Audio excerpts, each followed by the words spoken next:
2024 оны 1-р ээлжийн цэрэг татлага эхэлж байна. Өнөөдөр 9 дахь сумын цэргийн насны залуучууд эрүүл мэндийн үзлэгт хамрагдж байгаа бол энэ сарын 19-наас 26-ны өдрүүдэд хөдөөгийн сумдад эмчнэр ажиллах юм байна.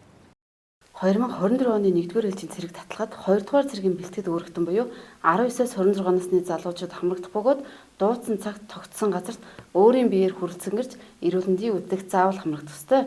5-р сарын 1-ний өдөр 2023 оны 1-р ээлжийн цэрэг халагдах бол 24 оны 1-р ээлжийн цэргүүд 5-р сарын 3-нд албандаа мартах тухай холбогдох албанаас мэдээллээ. За Монгол Улсын засгийн газрын дотоод болон засаг хөшийн жанжин 5 даргын тушаалыг үндэслээд аймгийн засаг даргын захирамжийн дагуу Говьалтай аймгийн хэмжээнд 2024 оны 1-р ээлжийн цэрэг татлагын ажлыг 18 сумыг хамруулан зохион байгуулахаар эхэлж байна. За өнөөдөр тухайд 9 бүлэг сумын нийт багаас цэргийн 20 зэрэг бэлтгэл өргөтнүүдэд цэрэг татлагын төвчөөр орлоод эрүүл мэндийн үзлэгтнүүдэд хамруулж байна.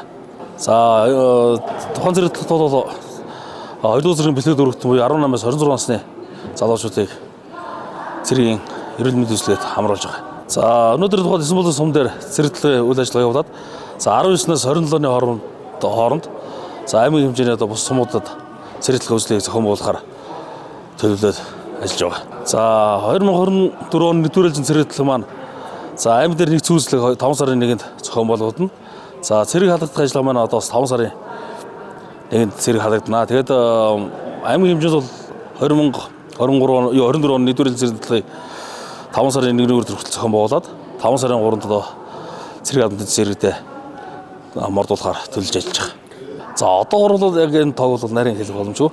За засгийн жанжин тавс өгсөн хялтын тодод багтаагаад цэргийн насны залуучуудад татна. Зарлан дуудах мэдээлэл авсан иргэн заасан газар тогтоосон цагт цэрэг татлагын байр товлсон газарт хүндэтгэн үзэх шалтгаангүйгээр ирээгүй бол цэргийн албаны эсрэг гэмт хэрэг гэж үзэж зөрчлийн болон эрүүгийн хуулийн дагуу хариуцлага тоцдог байна.